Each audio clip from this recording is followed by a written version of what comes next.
Són les 8 del matí. Bon dia, Catalunya.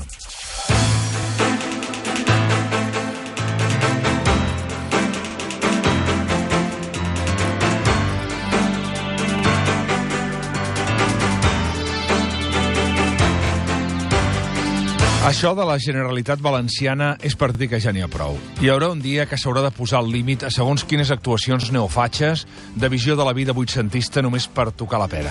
El que està fent Francisco Camps en TV3, per molt que sigui un error del PSOE de les èpoques de Montilla com a ministre d'Indústria, és intolerable al segle XXI.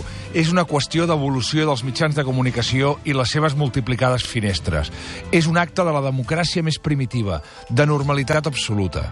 És una obvietat. No hi ha res que ho freni, res, ni lleis ni normes. És un escàndol el que està fent Francisco Camps en TV3. Una vergonya. Ja n'hi ha prou amb aquesta València blavera, anticatalana, del pentinat de la Barberà i dels vestits del Camps. La que no pot veure Catalunya i que li agrada viure com a sucursal de Madrid. L'antidemocràtica que no permet un botó més als comandaments de les televisions. En el món dels iPods, iPads, Androids i TDTs, Camps agafa l'antena de TV3, la trinxa, la paga, la sodomitza. Podeu veure televisions dels moros, dels nord-americans, dels madrilenys, porno, cuina i caza i sedal, però no TV3.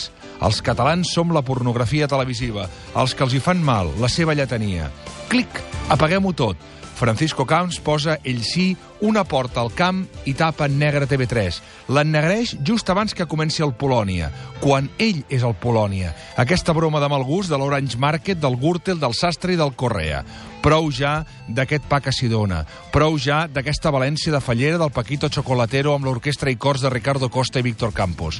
Dóna vots castigar Catalunya, insultar-la, trepitjar-la, menysprear-la, tancar-la, emmudir-la, multar-la. El problema és que a sobre ho facin aquests. Ja n'hi ha prou que Catalunya es baralli amb aquesta carcúndia, que es confitin els repetidors i qui vulgui veure TV3 al País Valencià que ho faci ja per internet. Ni cas, ni bola, indiferència davant l'evidència, que es posin la boina al cap, els mitjons blancs, els calçotets tacats i els vestits que no han pagat. Els comprem un vídeo Betamax i que vegin el botó de ancla amb l'Alfredo Mayo. Ja vindran temps millors per entendre'ns amb València, quan passi tota aquesta broma. Davant l'arròs covat no hi ha res a fer, que se'l fotin ells. Són les 8 i 2 minuts.